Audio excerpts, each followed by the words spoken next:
Hey everyone, welcome back. This is Bill. I'm the expat living in the Philippines, and I'm a prepper. So the community has voted, and it was kind of a close vote, but it was between the powdered honey and the powdered cheese, where Augason Farms powdered cheese won out for this week's taste test. So I have one of my mini cans of Augason Farms cheese blend powder. It's a little over 3 pounds. It says it's 43 servings, 10-year shelf life, just add water, and it's got a lot of ingredients again. Now, what this cheese powder can do is it can make a cheese sauce, that's a 1/2 cup to 1 cup of water, or a cheese spread, which is a 1/2 cup to a 1/2 cup. So what I'm gonna do is I'm gonna go ahead and get some water boiling, and then I'll come back up here and I'll open this can up and we'll make some cheese sauce and some cheese spread. Stand by 2 seconds. All right, while that water is boiling, let's see if I can get this can open. Hopefully it won't be a big problem. It always tends to be though. Yep.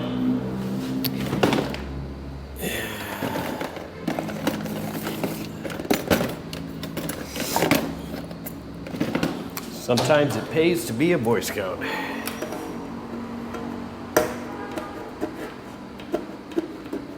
I should get one of those top-down can openers like one of my viewers suggested.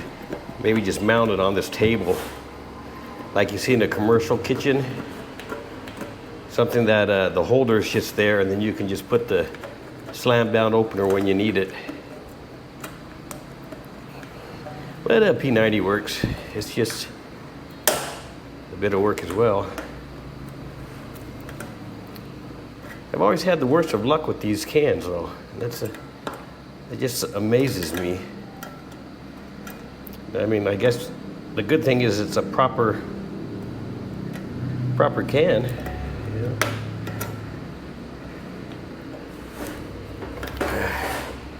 See if I got enough to bend this back.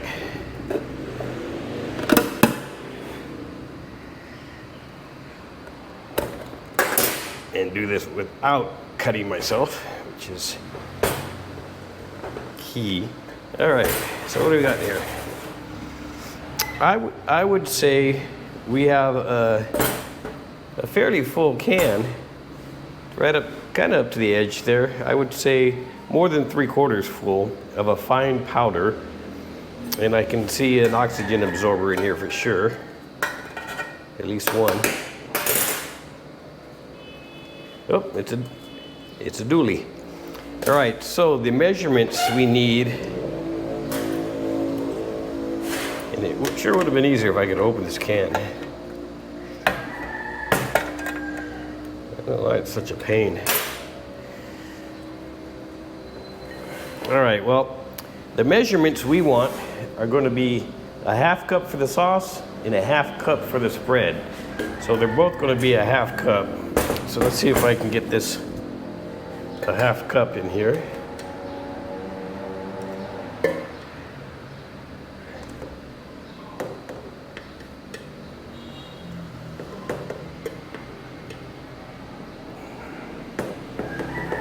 All right, so I have here a 1/2 cup.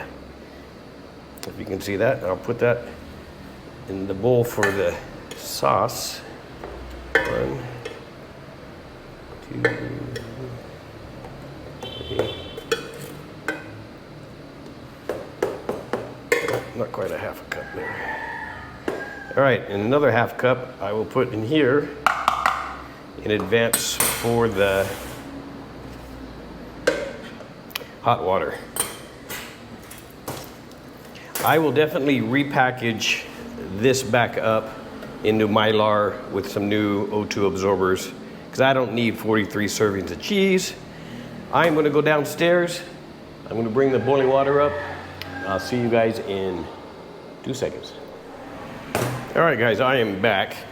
I am going to add 1 full cup of extremely hot water, it's boiling, or it was a second ago, they're both the same size. That's the one that's going to be sauce.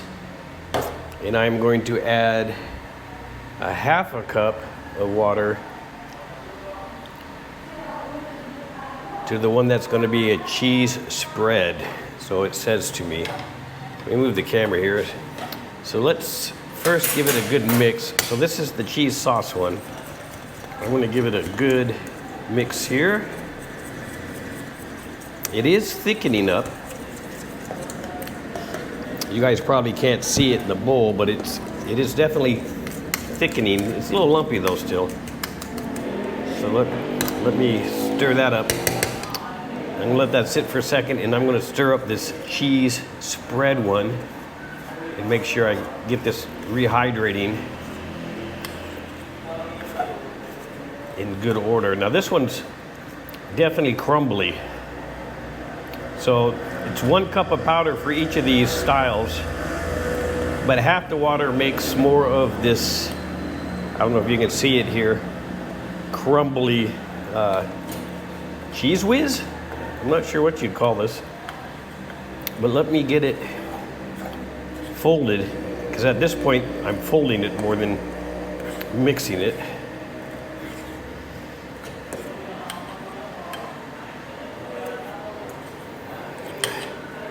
Now with cheese, I'm afraid it might be salty. I haven't tried this yet, but we'll see here in a second. Sorry about the motorbike noise in the background. I do live near a road out here.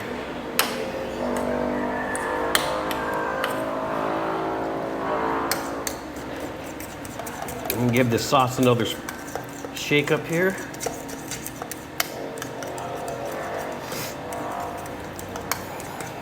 All right, so from a top-down view, the sauce looks like a nacho sauce. And let's see if I can taste this here. It's still hot. All right. It has a Kraft macaroni and cheese flavor taste to it, but it's creamy. It's not gritty. There's a light bit of salt on my lips, but not in the tongue.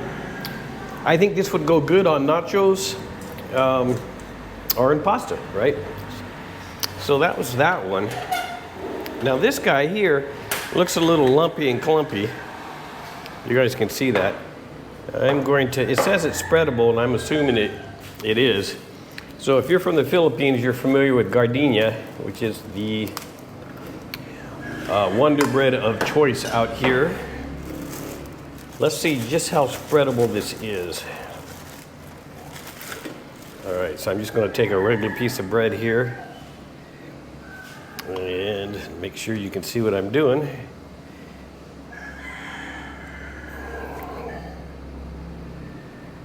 I am spreading this on the bread. Look at that. Now, it's a brighter orange than, well, I guess a slice of American cheese, but it's not as neon orange as Cheese Whiz is. All right, so this is the same cheese spread on a piece of white bread, and I'm assuming it's going to taste exactly the same.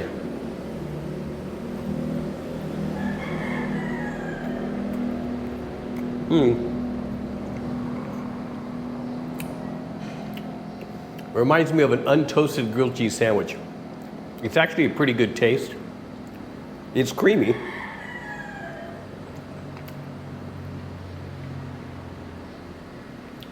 It almost has a cheesy consistency, right? So it's not liquid at all. You see, it's not dripping.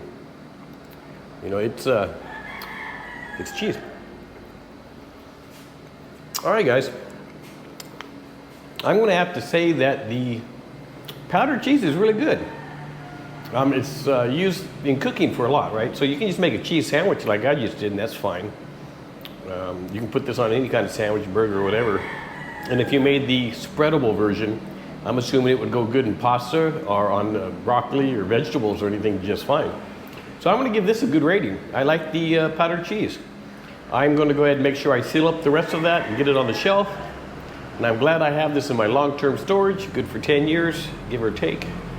And yeah, all right, it was pretty good. So guys, if you like these kind of videos, hit that like for me, it does help. Drop any comments you have down below and stand by for the next review. Thank you.